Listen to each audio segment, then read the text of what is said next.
I will be the first one who introduce what is the topic about, and then will be continued by Fadli and Wataki. I will share a picture actually. So ini kayak mind mappingnya gitu ya. So I chose this picture to make it simple gitu, to learn what is a learning based assessment gitu. Nah kita lihat di sini ada 3. Pertama itu di tengah itu kayak. Do you guys see it? Not yet. Not yet. This is in the process. Yeah. Oke, udah.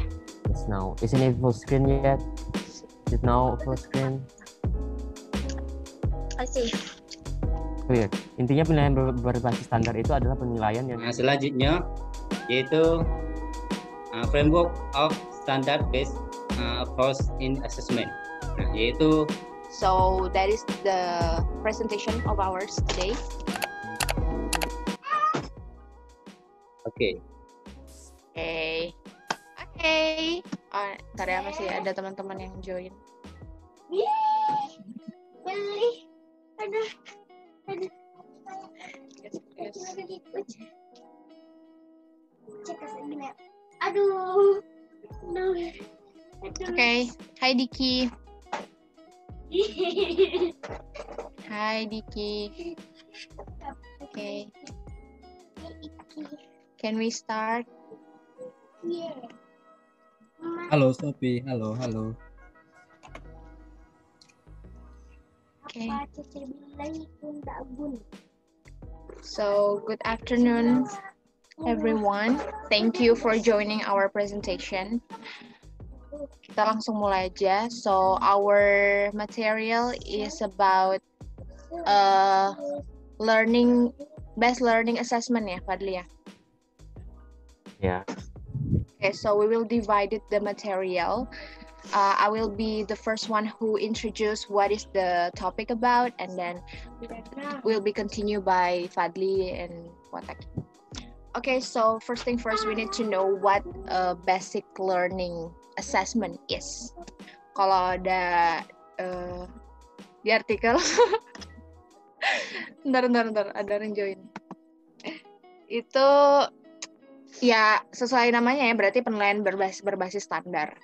Itu adalah penilaian yang bergantung pada evaluasi pemahaman siswa sehubungan dengan standar yang disepakati. Berarti di setiap institusi standarnya beda-beda.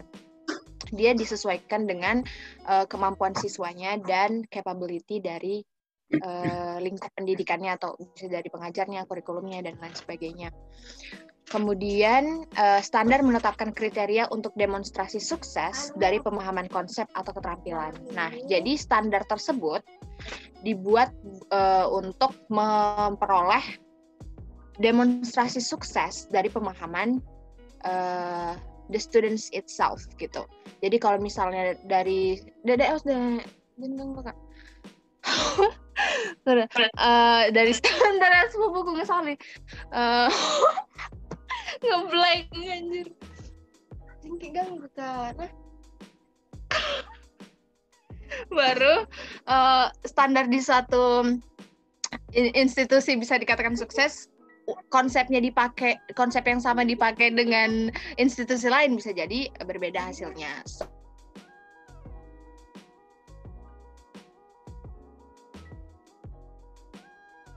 First, I will share a picture actually. Nah, teman-teman bisa lihat nggak? Not yet. Not yet. Okay. Yes. Okay. So ini kayak mind mappingnya gitu ya. So I chose this picture to make it simple gitu, to learn what is a learning based assessment gitu. Nah kita lihat di sini ada 3. Pertama itu di tengah itu kayak the reason why we met this concept atau we met this apa sih namanya standard.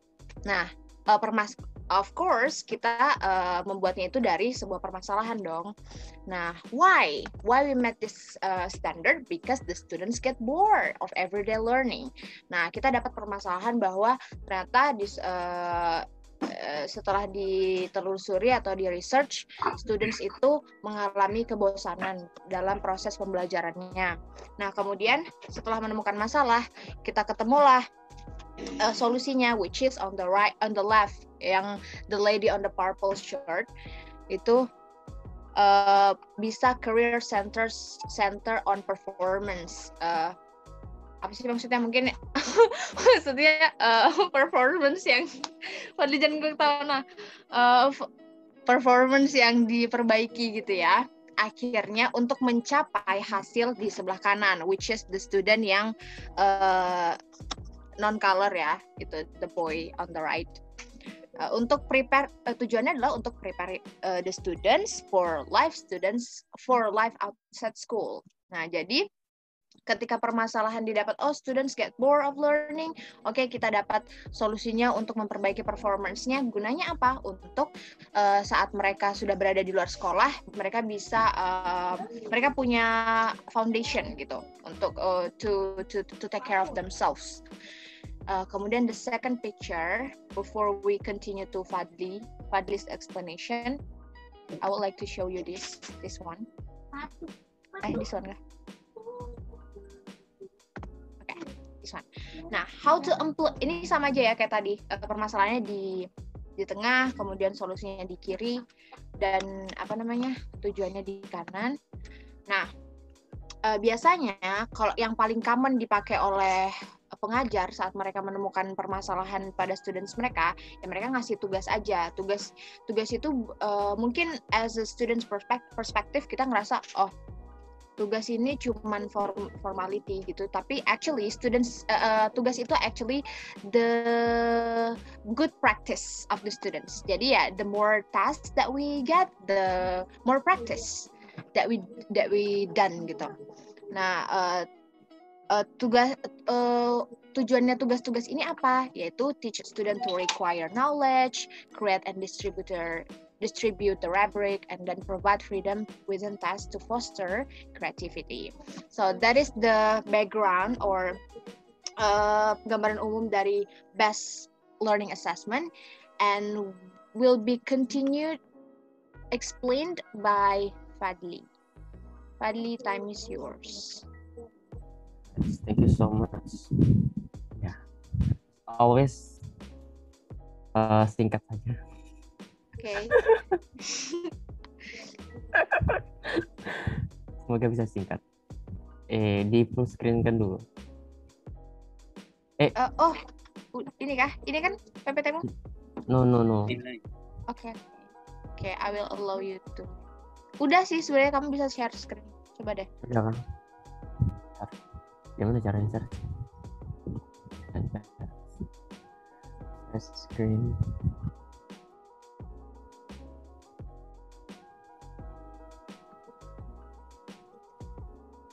Do you guys see it?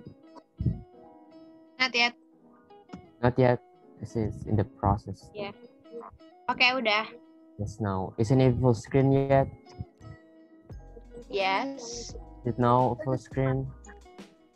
I see.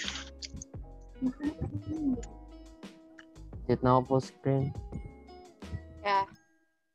Hallmark of standard-based assessment. Wait. Nolak.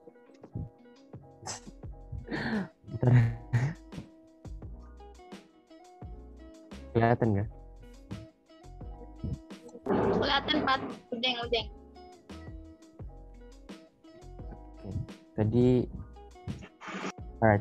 Tadi Sophie jelaskan tentang standar assessment atau penilaian berbasis standar.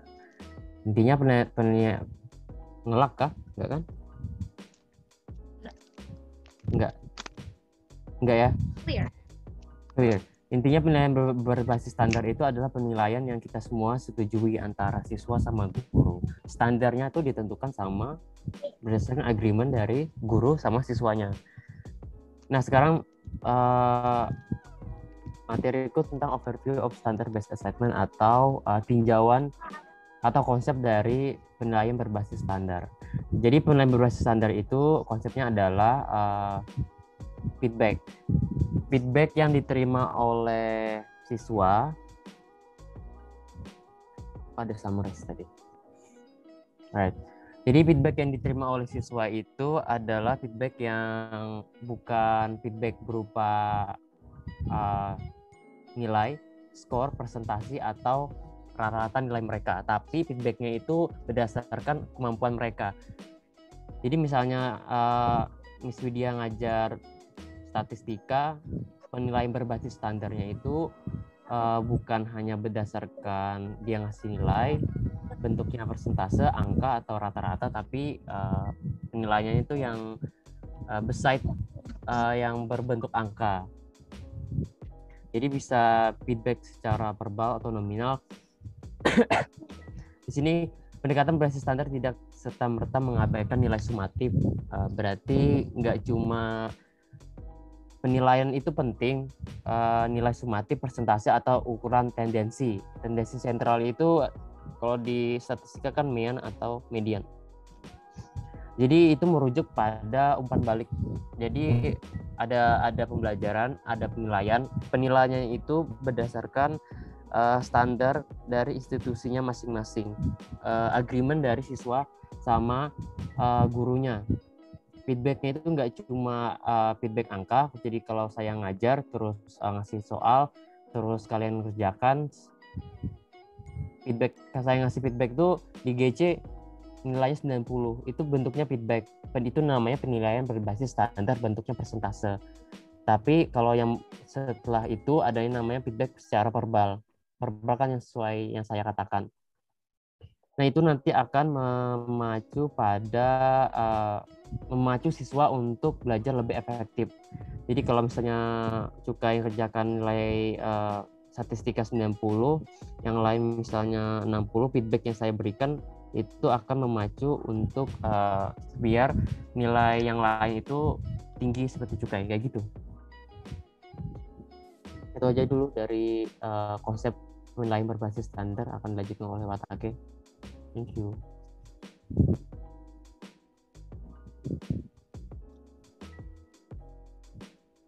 Oke. So, tadi itu tinjauan dari Best Learning Assessment dari Fadli. Thank you for the explanation.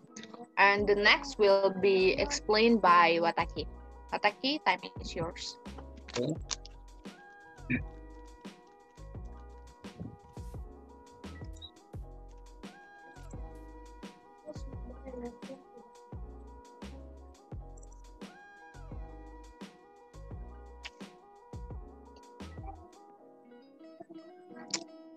Kamu suka Harry Potter ya? Jadi sini saya akan explain about purpose of standard based assessment, yaitu tujuan standard assessment. Yaitu the purpose of standard assessment. Ini adalah untuk mengkonekkan antara bukti pembelajaran dengan hasil pembelajaran. Untuk mengkonek antara apa yang sudah diajar dengan hasil pembelajaran itu. Dan jika standar itu sudah jelas dan tegas, maka pelajar, student itu akan sadar pencapaiannya dengan mengacu pada standar tadi. Maka pelajar itu akan sadar bahwa pencapaian itu sudah atau tidak dengan standarnya. Dan guru juga itu dapat menggunakan asesmen data untuk memberikan meaningful feedback kepada siswa tentang hasilnya. Dan selanjutnya yaitu framework of standard based approach in assessment. Yaitu kerangka atau garis besar. Nah, standar dalam asesmen. Nah, yaitu pertama adalah untuk mengidentifikasi fakta kunci antara body pengetahuan yang penting dan konten dan konsep. Nah, yang selalu perlu atau penting. Nah, dan yang kedua adalah untuk identifikasi indikator. Nah, kepada siswa bahwa apakah dia sudah memahami konten atau konsep pembelajaran itu sudah dipahami. Dan selanjutnya adalah untuk memilih koleksi asesmen yang akan siswa itu mendemonstrasikan indikator. Untuk memilih collection assessment kepada siswa untuk tes ataupun lain-lainnya. Nah, dan selanjutnya dengan menggunakan skill atau rubrik untuk mengidentifikasikan kemahiran siswa sehubungan dengan standar. Nah, dan yang terakhirnya adalah untuk ulangi instruksi, assessment dan feedback. Nah, sampai siswa itu mencapai tingkat penguasaan yang telah ditentukan. Maka that's all from me. Saya akan lanjutkan lagi.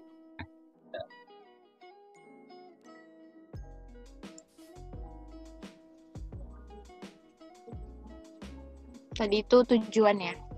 Ya, tujuan dan garis besarnya. Oke.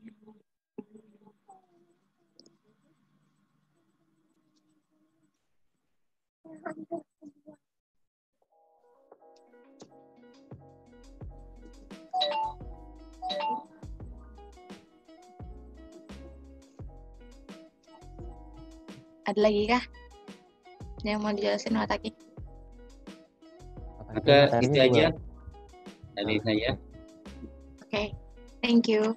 So tadi after Fadli ngejelasin tinjauannya dari based learning assessment ini, yaitu siswa ini memiliki kebebasan untuk memilih mereka mau belajar dengan cara seperti apa, karena ada dalam standar dalam standar itu ada beberapa konsep yang disajikan. Wataki menyambung dengan tujuan dari standar ini dibuat itu ya ternyata untuk menghubungkan antara bukti pembelajaran dengan hasil pembelajaran.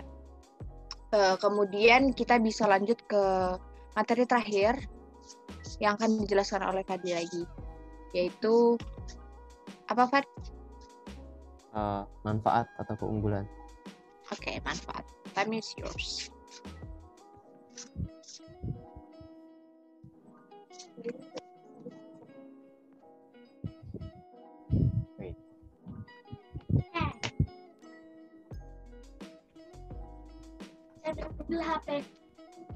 Oke. Sekarang itu manfaat dari penilaian berbasis standar antara siswa sama murid. Pertama itu adalah standar itu artinya hasil belajar itu harus terlihat sama dimengerti siswa. Saya kasih konteksnya di sini. Jadi kalau misalnya pembelajaran itu misalnya dosen pertemuan pertama kali dosen itu harusnya sudah menyiapkan, kalau berdasarkan standar pemerintah ya, harus disiapkan namanya silabus. Habis ada silabus baru ditentukan namanya kontrak kuliah. Kontrak kuliahnya harus disetujui oleh mahasiswa, siswa sama dosen. Biar penilaiannya itu transparan. Jadi jelas nanti kok si A dapat A, kok si B dapat A. Ternyata partisipasi atau absennya tuh dihitung 20%, tugasnya tuh 20%, nilai UTS dihitungnya 20%, sama finalnya 40%. Kok si A nilainya dapat A, si B dapat nilainya B gitu. Ternyata partisipasinya itu dihitung 40%. Jadi kayak gitu. Standar penilaian berbasis standar itu gunanya biar penilaian guru atau dosen itu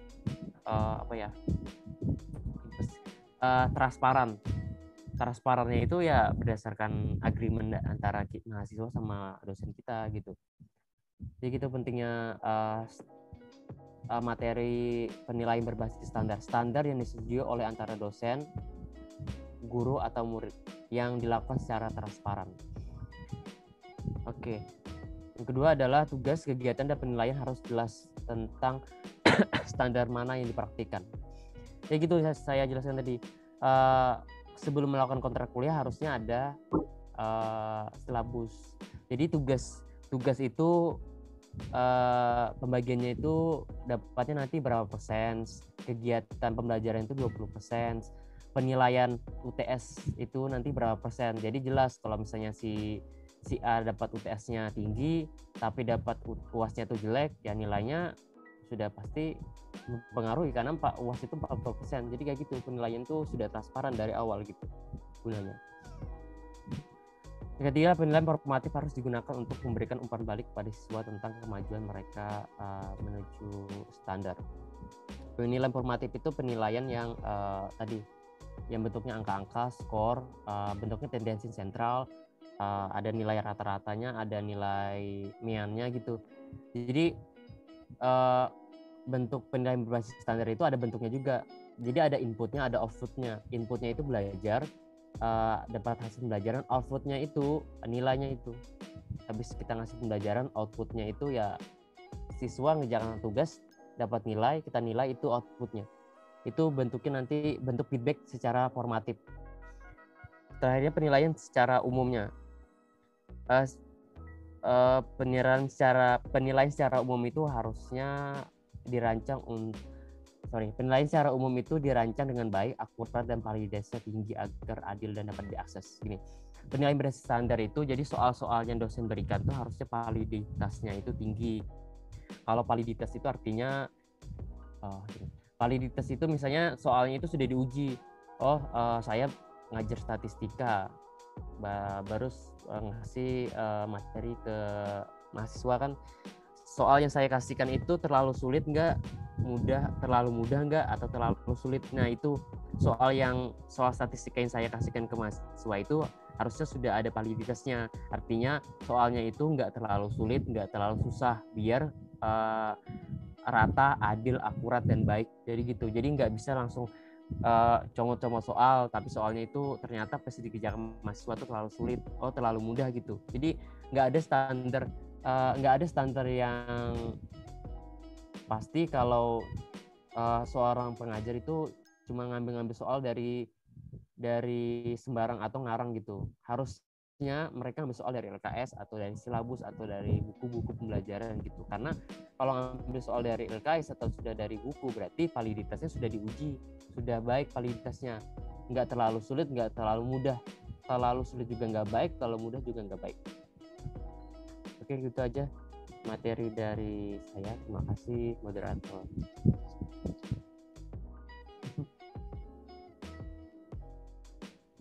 Oke, dan Okay. Thank you, Fadli. Okay, guys, so that is the presentation of ours today.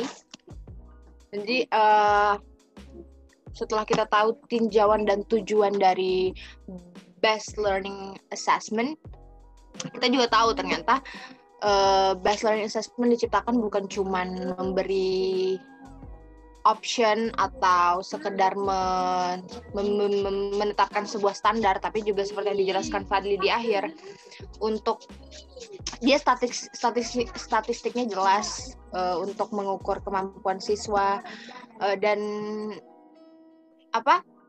standarnya juga beragam, bisa dari standar nasional, terus standar sekolah, atau bahkan ada kesepakatan khusus standar di kelas. Oke, sampai sini ada yang mau ditanyakan guys? Akreditasi TBI kembali jadi C lagi kan? Oke, I guess that's not a question. Ada pertanyaan lagi guys? Kalau nggak ada, balik tidur. Astaga, direkam. Oke, ada pertanyaan guys? Gak ada ya? Jelas ya? Okay. So I think that's all our presentation today. Thank you so much for joining. I hope you get some insight from us. Assalamualaikum warahmatullahi wabarakatuh. Bye guys. Jangan lupa di save recordnya. Bye. Thank you Cukai for make the link.